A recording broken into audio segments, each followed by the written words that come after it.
You're watching Business Incorporated live from Channels HQ. Coming up, Nigeria's inflation rate accelerated to a new 17-year high of 21.09% in October 2022. And shadowed blackouts in South Africa for 2022 rises more than twice seen in 2021.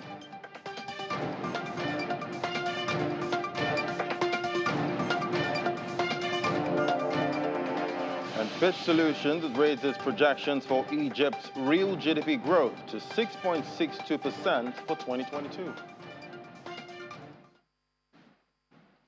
Hello and welcome to the program. First off now, let's kick off with breaking news reaching us here. We see Nigeria's inflation rate accelerated to a 17-year high of 21.09% in October 2022, marking a 0.32 percentage point increase from 20.77% recorded in September. This according to the Consumer Price Index report released by the National Bureau of Statistics. Food inflation also surged to 23.72% in review month from 23.34% in the previous month, while the core inflation rate rose to 17.76% from 17.6%.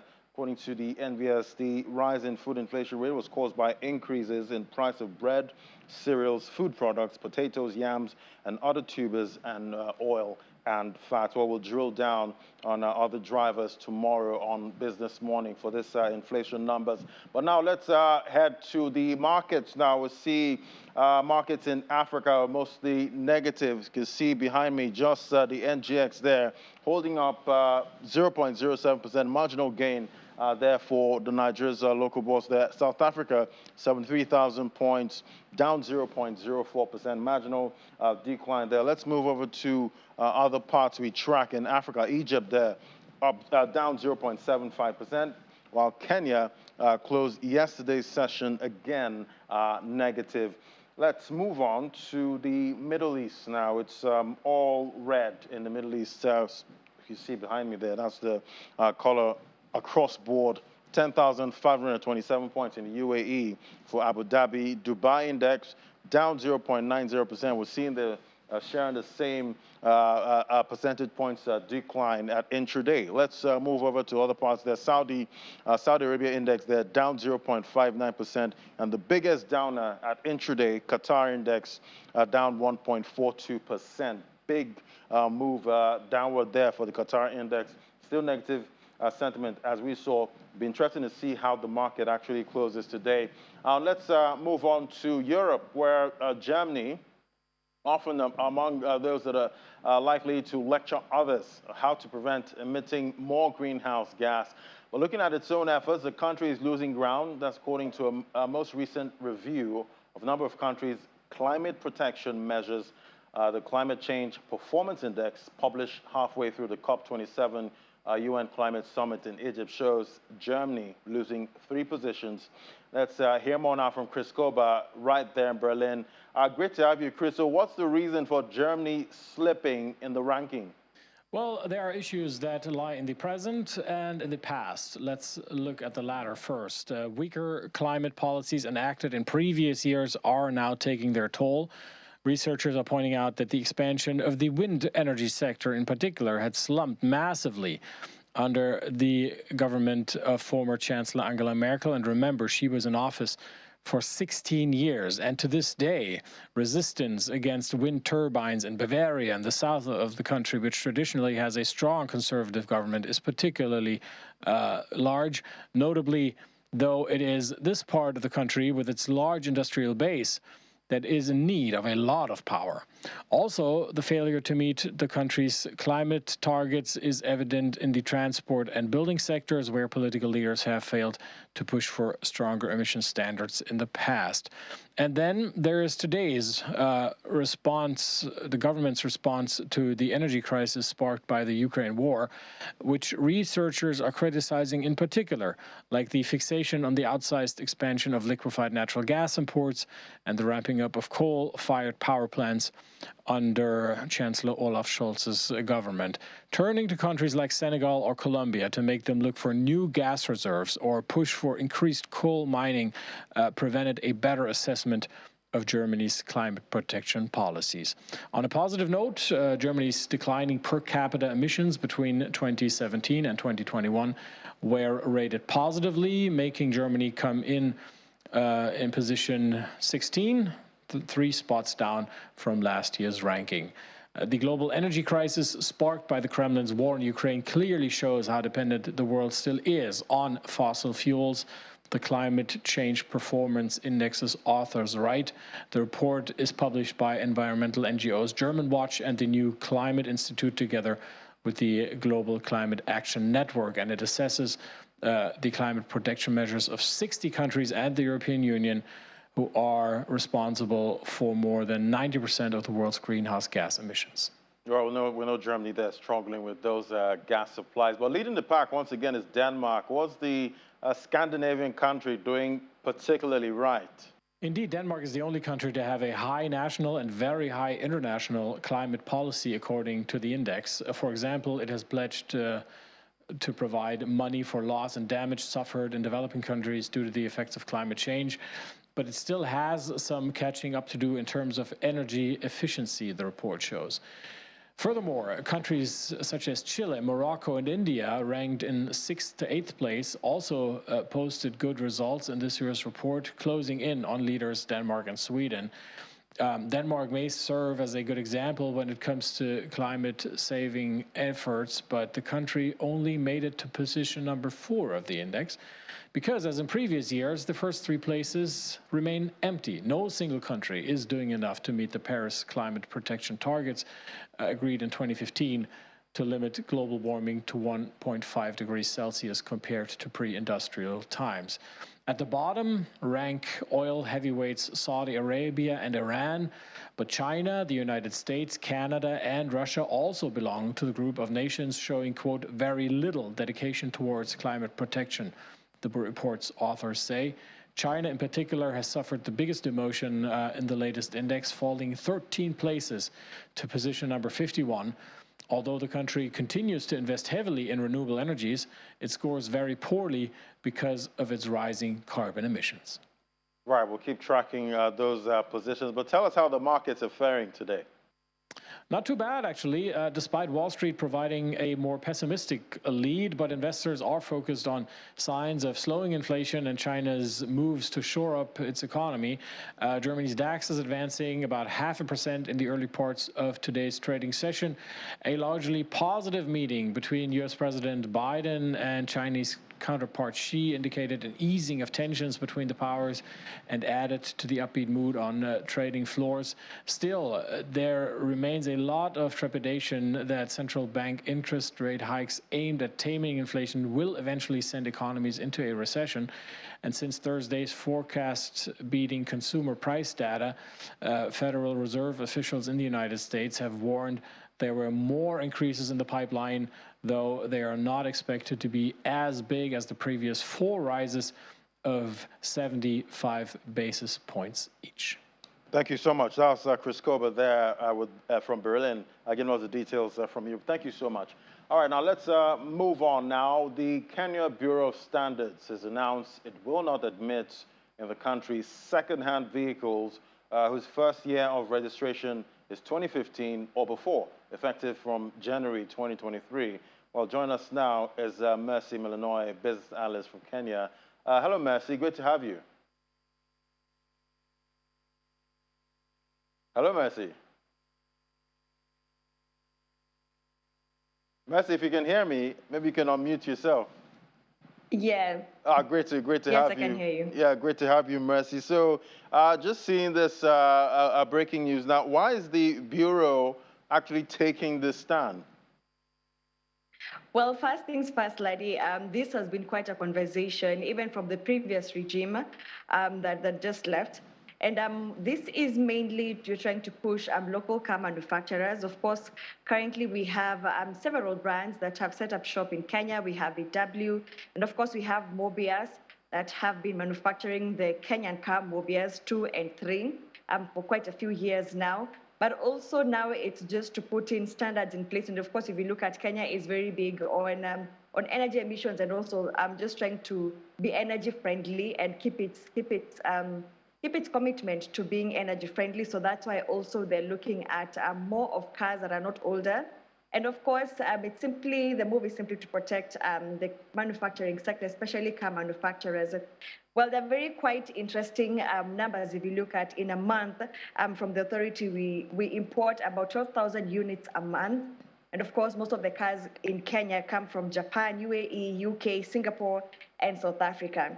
Now, this is not the first time that actually the Kenyan authorities are putting a cap on the number of years of cars to be imported in Kenya. In 2014, about 2,000 vehicles were locked out of the country, and these were vehicles that are registered from 2006 and below.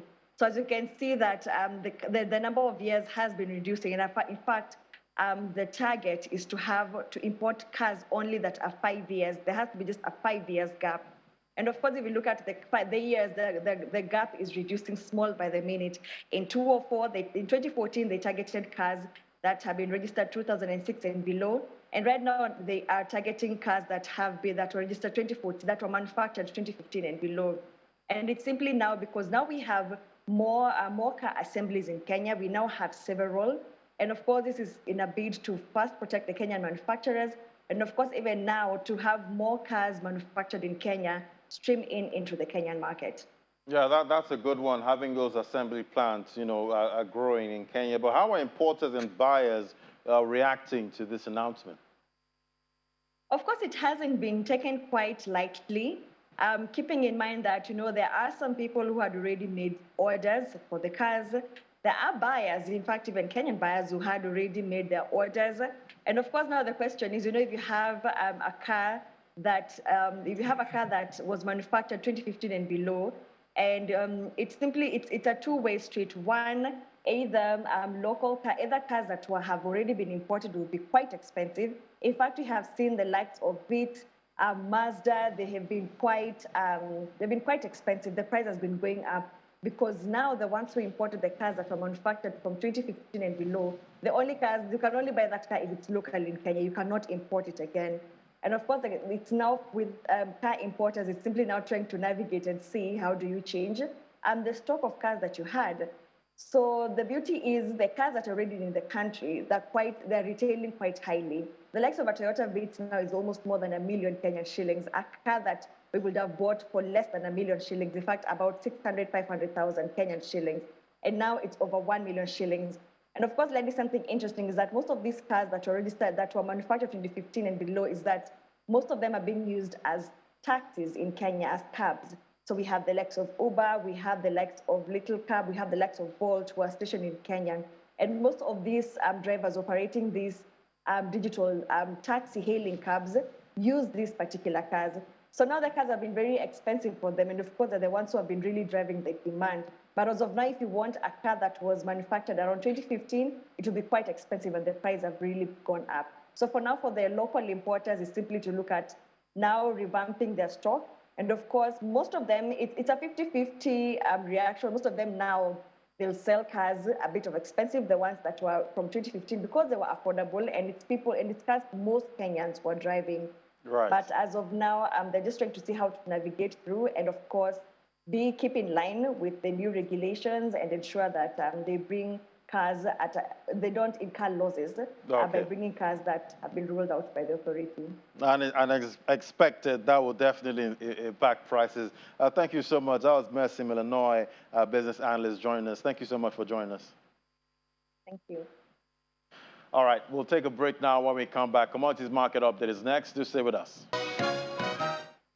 Now to the livestock market. We see turkey, a popular source of protein, is largely consumed by Nigerians, especially during the festive season.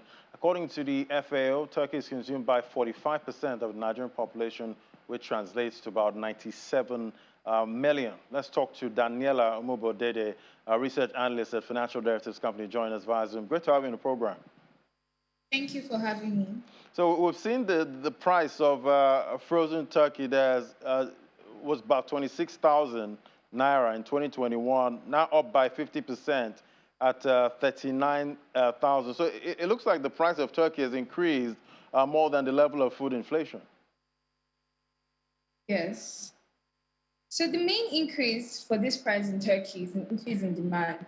The demand for animal-based foods is influenced by three key factors: population, purchasing power, and urbanization. And these three key factors affect the price and the demand of turkey in Nigeria. For example, with an increase in urbanization, urban dwellers now see the need to increase their purchase of luxury food items like turkey. We are also all aware of the flood that affected various states across the nation and also affected the domestic poultry production in Nigeria as well as the supply of turkey.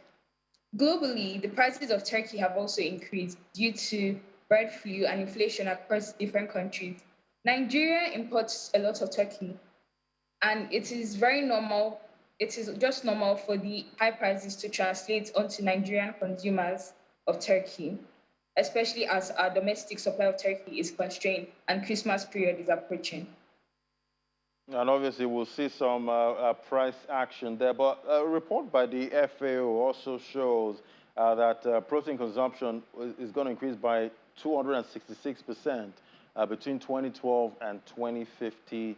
And we know most turkey consumed here is imported. What's responsible for the shortfall, and how can it be addressed, really? So, according to FAO projections, Nigeria's GDP and population are expected to increase, as well as our turkey consumption. Now, this increase in demand is expected to kind of like provide an opportunity for livestock farmers to expand their businesses. However, the breeding of turkey in Nigeria is very difficult. Turkey is a seasonal commodity, so there's not much incentive for farmers to invest in turkey all through the year as the return is low relative to chicken. Also, the cost of grains, which constitutes about 70% of poultry feed, has gone up, and that has contributed to high cost of production for turkey producers. The lack of interest in turkey farming in Nigeria has also been due to government policy that liberalized the importation of turkey since 1977. Now, although there seems to have been like an increase in turkey farms in Nigeria, especially since the importation ban, we still have a long way to go in terms of closing the gap between the demand and supply of turkey. So I believe that incentives can be provided for turkey farmers, and turkey feeds can also be subsidized to enhance turkey production in Nigeria. And obviously, chicken is a close substitute, to turkey. But we have a good supply, of chicken in the market. What do you think can be done to, kind of match, the supply of chicken? Yes, it is true that although chicken and turkey are quite similar, there is a gap in both the production and demand of chicken and turkey in Nigeria. Like I said earlier, turkey is a seasonal commodity, and in foreign countries, turkey is usually consumed during Thanksgiving and Christmas, whereas in Nigeria, turkey is usually there's a high demand for turkey during Christmas period, and also compared to other poultry, turkey has compared to chicken in particular, turkey has a low resistance to diseases. Diseases like bird flu spread fast among turkeys more than chicken, so they have a low resistance to that. So most any rational livestock farmer would prefer to invest in chicken than turkey. Although there's a general preference for turkey, the price of turkey is more expensive than chicken. So people still demand chicken more and all through the year. So farmers would just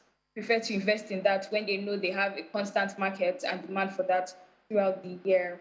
But I believe that with subsidy, and the right poultry setup and all of that, the turkey farming in Nigeria is something that can be harnessed. And we're talking about, turkey farming in Nigeria. How profitable, do you think it is really compared to chicken?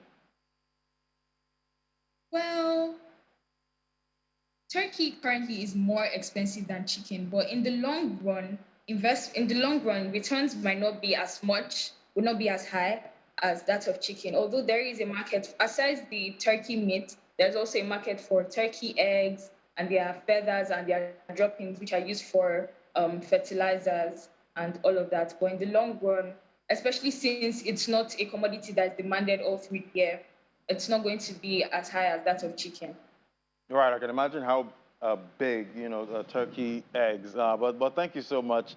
That was Daniela Omubo Dede, analyst, financial derivatives company. Thank you for coming on program. Thank you.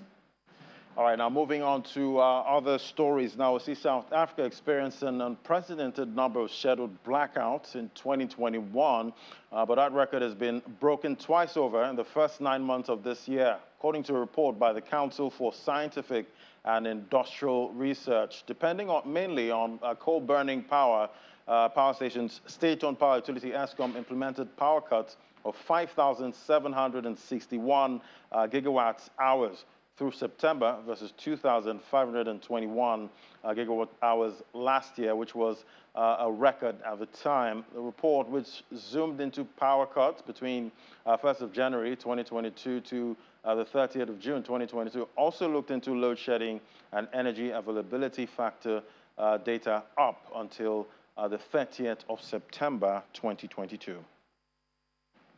And Fitch Solutions has raised its projections for Egypt's real GDP growth to 6.62% for 2022, up from 6.59% it expected a month ago. This is the fifth in a row with Fitch Solutions updates for its projections for Egypt. According to its monthly MENA Economic Outlook report, Fitch lowered its expectations for the country's inflation rate by 0.2% to 13% through the end of 2022. Down from 13.2% for the first time in 4 months. Egypt's annual headline inflation hiked from 15% in September to 16.2% in October to surpass the previous high point of 15.7% mark set in November 2018. And that's according to the statistics agency CAPMAS. And interest rates continue to surge on the money market in Ghana, going beyond the 35% level to reflect the increased inflation rate of 40.4% in October 2022. However, the government failed to meet the sale of the Treasury bills target marginally by 3.7%. And this is the fifth week running that the government failed to achieve its target. But based on numbers, liquidity appears to be improving. Again, the government was seeking to refinance the upcoming T-bill maturities of 1.711 billion cedis. So getting 1.983 billion cedis is a good sale for the market. According to the auction results, most of the investors bought the 91-day T-bills as the government mobilized 1.82 billion cedis.